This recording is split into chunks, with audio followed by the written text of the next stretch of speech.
And it's just maddening to be constantly burning alive.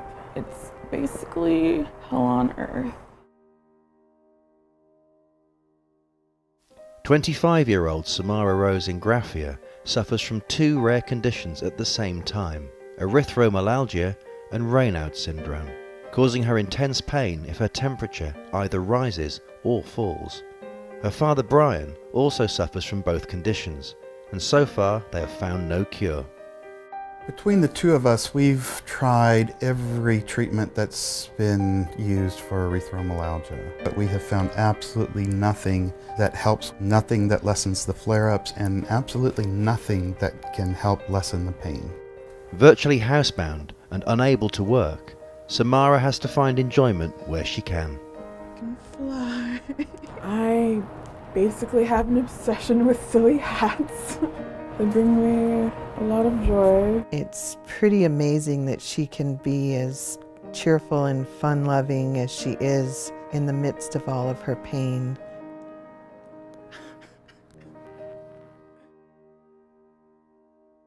Erythromyalgia causes burning pain, quite similar to a first or second degree burn, but constant and forever. It's a dysfunction of the thermoregulatory system. Whenever there's a slight increase in warmth, the body radically overreacts, floods blood to the skin. The blood then gets stuck in the skin instead of being circulated.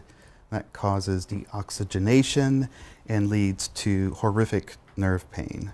And I also have Raynaud's syndrome, which makes everything even way more complicated because I am always too hot and too cold at the same time. Whenever someone with Raynaud's is exposed to cooler temperatures, the blood withdraws from the skin, causing a sort of numb kind of burning pain.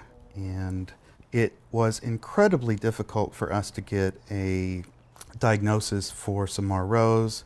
We went to well over 100 doctors. No one seemed to understand what it was.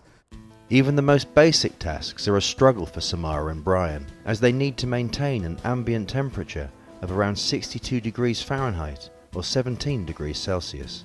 When I get into temperatures above 62, 63 degrees, especially if I do any sort of movement, it feels like I'm in an oven. My hands will flare up, my ears can flare up, my feet can flare up, my face. But the worst of it is just this general sense of being overwhelmed by heat. Knowing that my daughter has to go through the pain that I have, and in her case even worse pain, is definitely the worst part of our situation. Samara developed the conditions aged 9 and had to be homeschooled, leaving her isolated from her friends.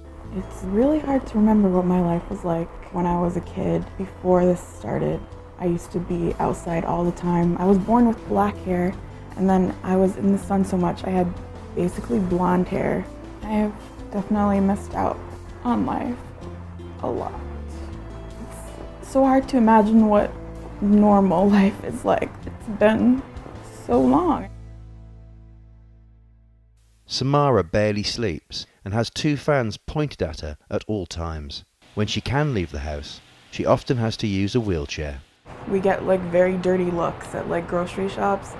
Like, yes, we can walk, but not very far. Our feet get insanely swollen and burning, and it's just very difficult. It's hard because I don't have an invisible disease, but sometimes like when I would go out, I would put foundation on to cover up all the redness on my face because I don't want people to look at me and only see pain. But at the same time, it makes it so they are less understanding because they can't see it. Samara's mother, Ariella, works in California to support the family, but spends 10 days a month in Michigan looking after Samara and her father. She can groom herself and feed herself, but when I'm home, I have to do the grocery shopping for the whole month, and I try to cook a lot of things. All of her food has to be microwaved because she can't use a stove or an oven. I try to do all of her shopping and cleaning, do her laundry. If you can imagine taking clothes out of a dryer, they're hot, she would have to wait and then they'd be all wrinkled, so I have to do everything for her. The family are desperate to find a cure, but so far they've been unsuccessful.